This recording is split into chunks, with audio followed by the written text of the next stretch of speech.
Di video ini kita akan membahas tentang resultan gaya pada benda tegar.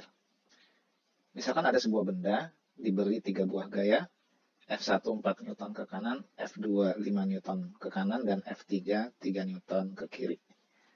Maka resultan dari ketiga gaya ini bisa kita cari besarnya, berarti sama dengan F1 tambah F2 dikurang F3, yang berarti 4 tambah 5 dikurang 3 sama dengan 6 Newton. Ini artinya bahwa ketiga gaya ini bisa kita gantikan dengan sebuah gaya saja, yaitu gaya resultan, yang besarnya 6 Newton dan arahnya ke kanan. Nah, sekarang bagaimana kalau bendanya berupa batang? Ini misalkan ada sebuah batang diberi gaya dengan besar yang sama dengan kasus yang tadi. Ada F1 4 Newton ke kanan, ada F2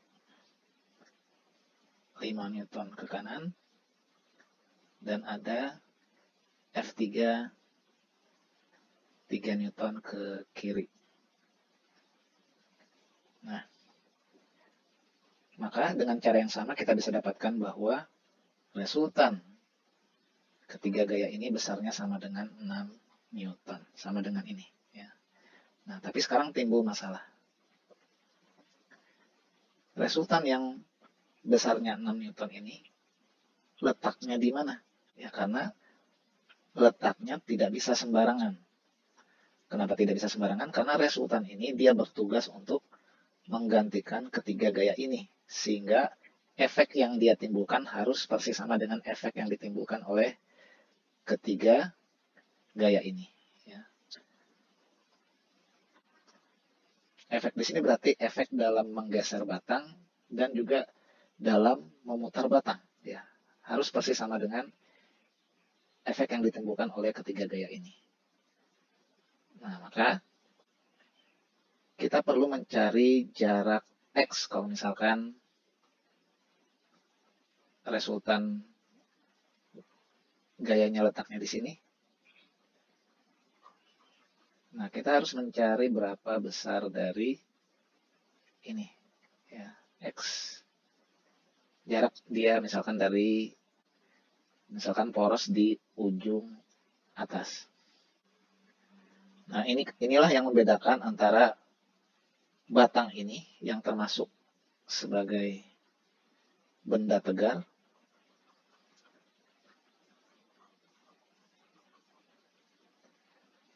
dengan yang sebelumnya kita biasa bahas di kelas 10. Ya. Nah, di kelas 10 ini kalau seperti ini, nah di kelas 10 tanpa sadar kita menganggap benda yang ditinjau itu merupakan benda titik atau partikel atau titik massa. Nah, bedanya di mana? Kalau pada benda tegar, itu bendanya memiliki kemungkinan untuk berotasi. Ya. Sedangkan pada benda titik atau partikel atau titik massa, semua gaya bekerja dengan titik tangkap yang sama, sehingga tidak ada kemungkinan untuk benda untuk melakukan gerak rotasi. Nah, sekarang kembali ke persoalan kita. Bagaimana cara mencari nilai X ini? Nah, misalkan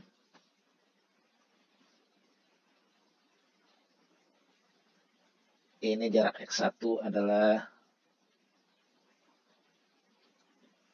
2 cm. Kemudian ini jarak X3-nya adalah 4 cm. Dan ini jarak F2-nya adalah 6 cm. Ya. Nah, maka nilai X ini bisa dicari dengan menggunakan prinsip bahwa momen gaya yang dihasilkan oleh resultan gaya 6 Newton ini harus sama dengan gabungan dari momen gaya yang ditimbulkan oleh ketiga gaya ini. Ya. Nah, berarti sama dengan momen gaya yang ditimbulkan oleh gaya F1 tambah momen gaya yang ditimbulkan oleh gaya F2 dikurang momen gaya yang ditimbulkan oleh gaya F3.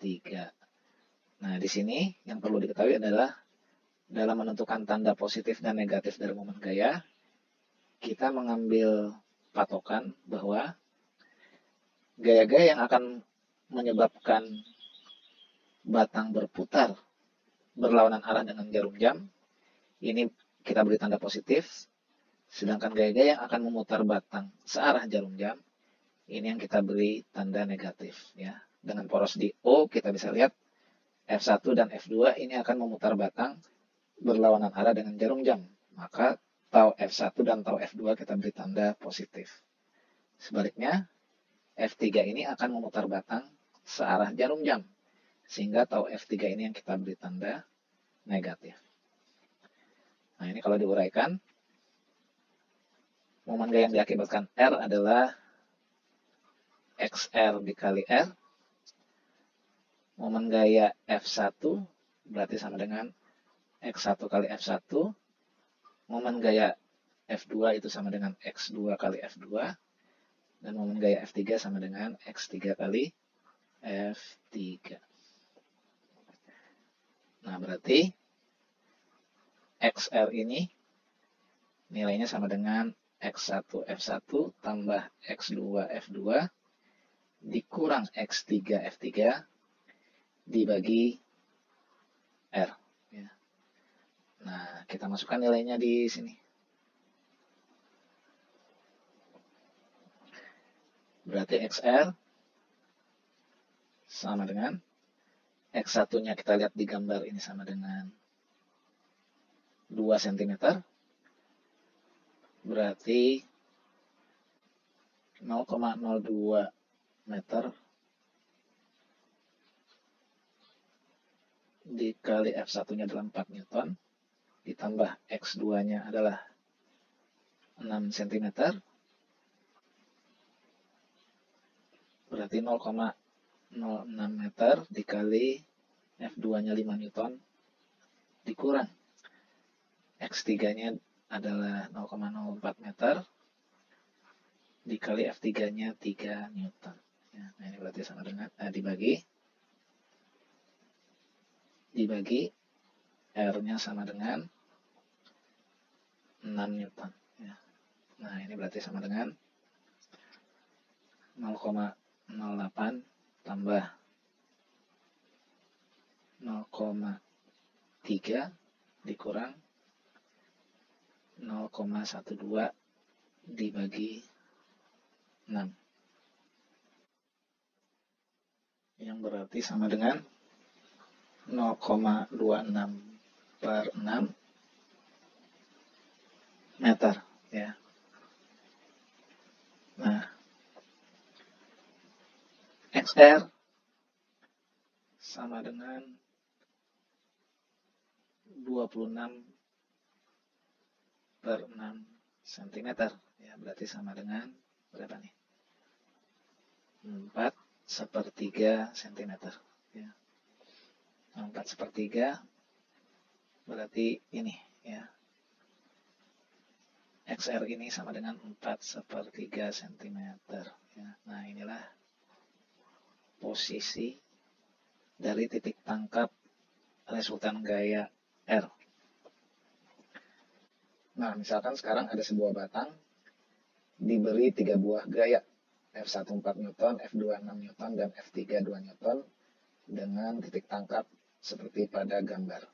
Nah, sekarang coba kamu cari berapa besar resultan gaya yang bekerja pada batang dan di mana letak titik tangkapnya.